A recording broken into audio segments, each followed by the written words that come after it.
Okay, again, Torah Parsha Toldot page Chaf, second column. The pasuk says, this pasuk refers when Yitzchak was about to give the brachas to Esav, and Yaakov took away the brachas, and he walked in. So Yitzchak said, I smell the smell of my son, like the reach of a soda, like Rashi explains means Gan Eden, that when Yaakov Avinu came into Yitzchak, Gan Eden came in with him.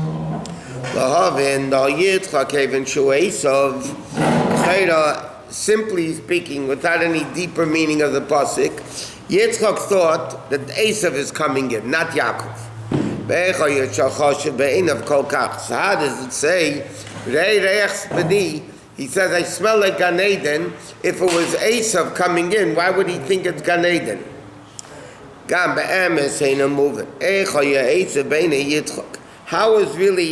did Yitzchak look at Esav?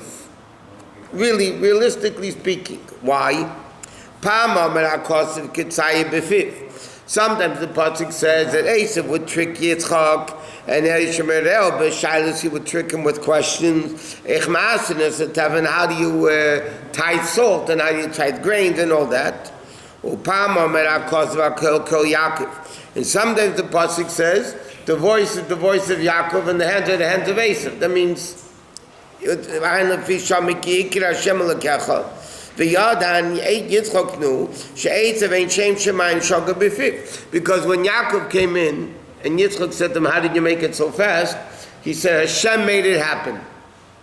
And Yitzchak knew that Esav never said the name of Hashem. So obviously it was Yaakov. So sometimes it says Yitzchak thought of Esav in great respect. Other times he understood that Esav is a nothing. So what was the story? Did he like him? Didn't he like him? Did he hold of him or didn't hold of him?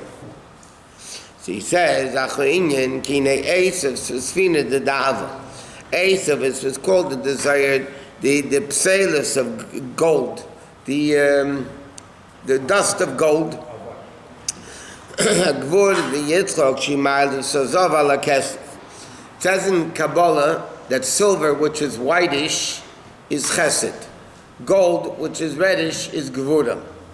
So it says that Esav was the psalus of Yitzchak's gevura. From the junk of Yitzchak's gold, Esav came out. And we know that when he chopped off his head, and the head rolled into the grave next to Yitzchak. So he says, love and reisha, to understand what it means, reisha. Reisha ve'esav, it means like this. Yinei yesh yud aleph samani hakteres. Every day in davening, twice a day. We say va'achadasa samanim hayuva. There were 11 spices in the incense, in the keteres. Hatzari v'atziperden. What's the number 11? So he says 11 is keneged yud kisenim sa'avusa, corresponding with the 10 crowns of shame, which is a chayes de kedusha, which is the chayes of kedusha, amachaya ezelu umezeh, that gives life to evil. In other words, when Jews are misbehaving, kedusha is sustaining evil. Like we learned many times. Just like in kedusha there's 10 sviris, okay? So the same thing, evil also has 10, like the Alter Rebbe says in Tanya, Zelu Mazeh. There's 10 levels of Kedusha, there's 10 levels of evil. But it says like this, in Kedusha, it says there's 10 and not 11, and not 9, exactly 10. In Klipa is Yud Aleph Samani Aktevis. He's going to explain what this means in a minute. In evil, there's 11. Or 9, not 10. 10 is a level of Kedusha. Now the 10 levels of Kedusha sustains evil. But in Kedusha there's Esev Elei Teisha, Esev Elei Achadasar, the expression is. In Kedusha there's only 10. What does it mean? It means like this. Through the chayes that comes in Kedusha. It says, what is the definition of Kedusha? The definition of Kedusha means it's subservient, It feels the Kedusha. It's a vessel to Kedusha, which means it's completely non-existent. When it says Utzva Shemayim, because once it feels itself as something, it's already not Kedusha. Kedusha means bittul. Like it's Utzva Shemayim. What? Separated, that means it doesn't feel itself, it only feels God. Why are they bottled? Because they grasp the Chayei that gives them life. That comes to them from Hashem. So Kedusha, because it's subservient, the things are subservient to Hashem, so that's what makes them holy. Klipos, they think there's something. And not only that, the real reality is that their whole existence is godliness. What is their chutzpah? That I exist, not God. Because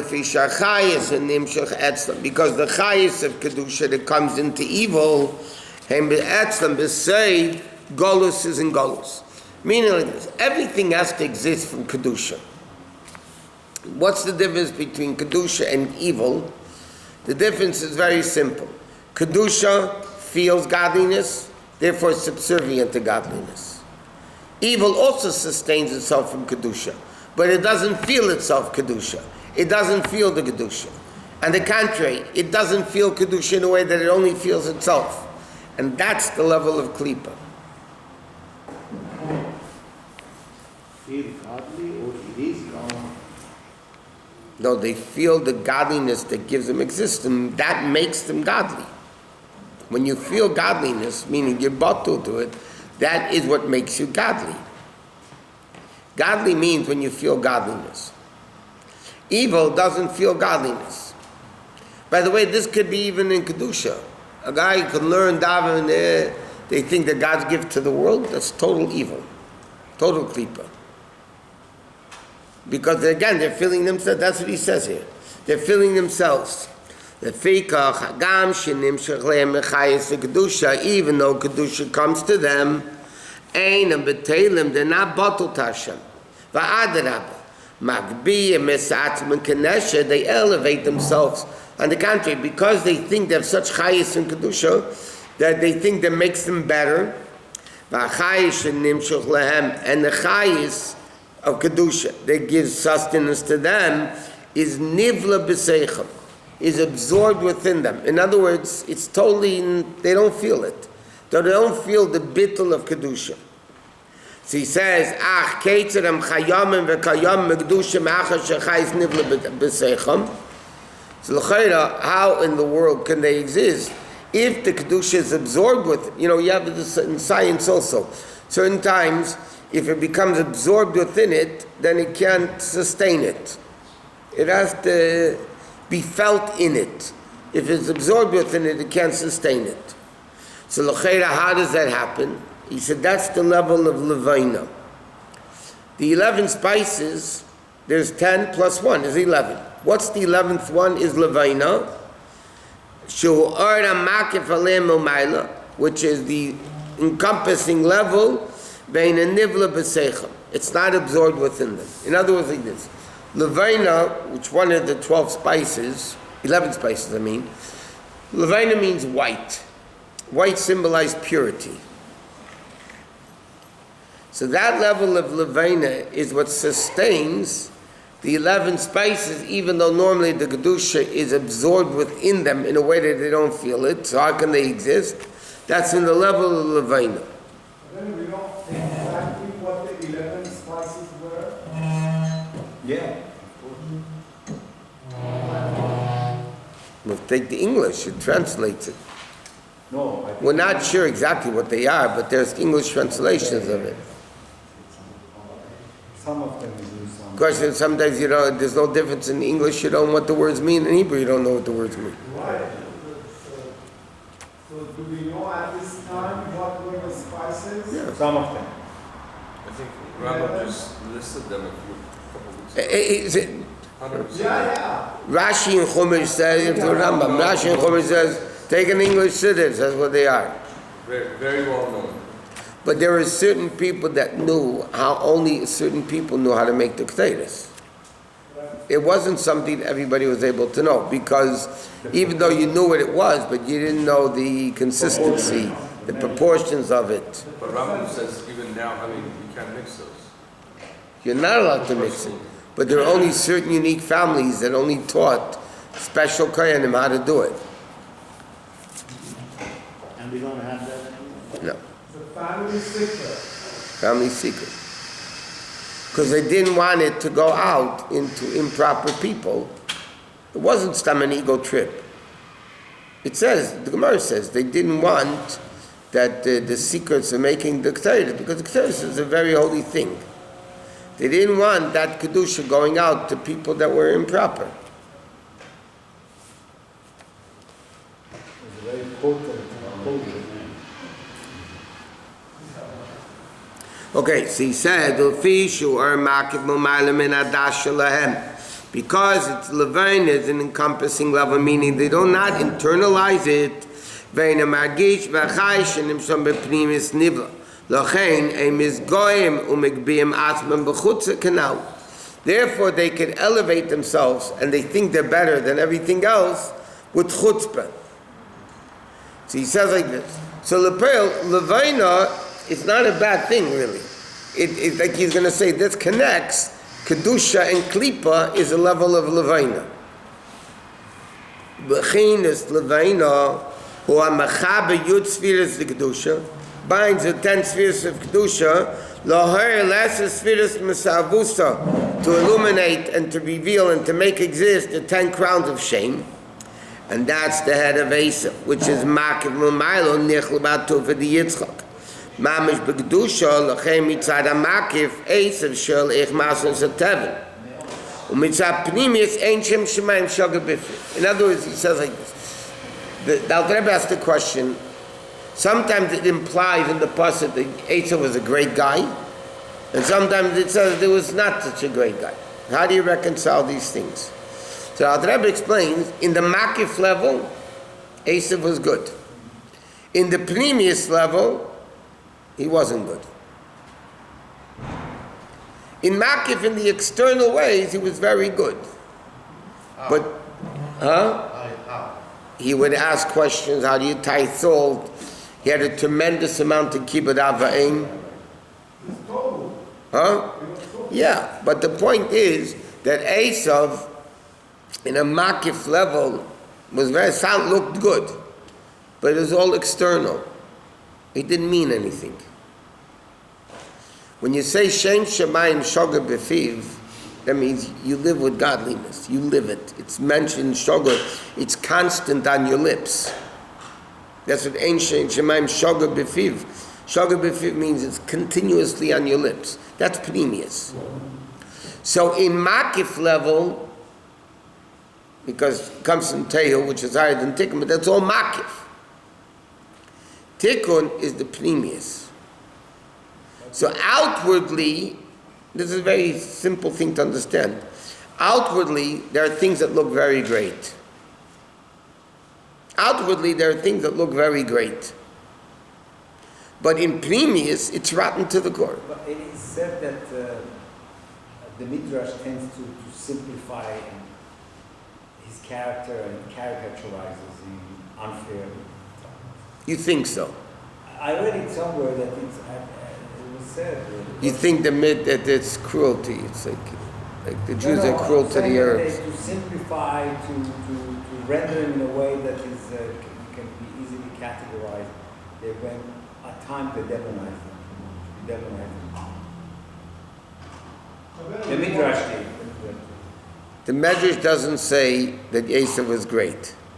Whatever the Medrash says about Yosef in a negative way was true. Except in Makif level, he was great.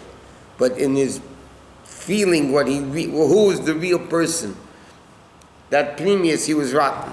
But the fact that he respected his parents. He had kibbud avayim. There was one schus he had. I mean, that's an actual mitzvah that he perfected. Yeah. That he could learn from. Yeah, but that was not Yiddishkeit. That was Sheva Mitzvahs B'nai Noach. That's not the same. That was Sheva Mitzvahs B'nai I Noach understand, also. but that's not the same as asking how do you tithe salt.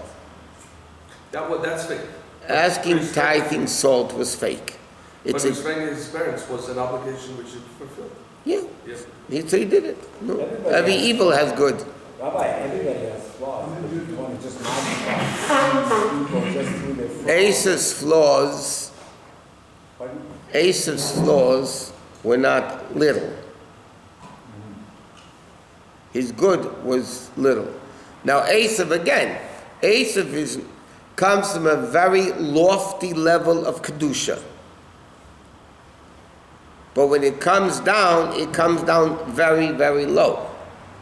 The fact that Esav was the firstborns have a certain advantage, right? So Esav was the firstborn. That shows Esav had a greatness that Yaakov didn't have. Correct? But Esav's kedusha, which is super great from the world of Tehu, fell down into the world. It fell down into the world of Klippa completely, to the extent there was no bittul. We walk into a sukkah, we are encircled and encapsulated with the Kedusha. Kedusha. Right. How could such a level of makif of Esau not sit in within? How could it be Because the such kedusha, control? it became absorbed within him that it lost itself. It lost itself. He absorbed it.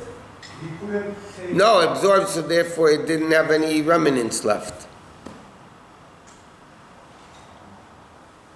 There could be any remnants. So he absorbed it. You can make a recipe, and sometimes the ingredients become absorbed within it, and it doesn't help. It's not going to give the taste because it became absorbed with it. How could Kedusha not? Because when kedusha comes down, it becomes klipa. That's why Yitzchak wanted to elevate Esav. Yaakov wanted to elevate Esav. And it wasn't the time yet. Is the water was higher too? Yeah. That is more. He wanted to tell, what do you think Yitzchak didn't know who Esav was? He wanted to give him bracha, he thought he could elevate him. And Rivka was right. You can't do it now. Lots of love, you can elevate Esav. Until Mashiach comes. Until Mashiach comes, Esav cannot be elevated. Was Rivka higher than Esau?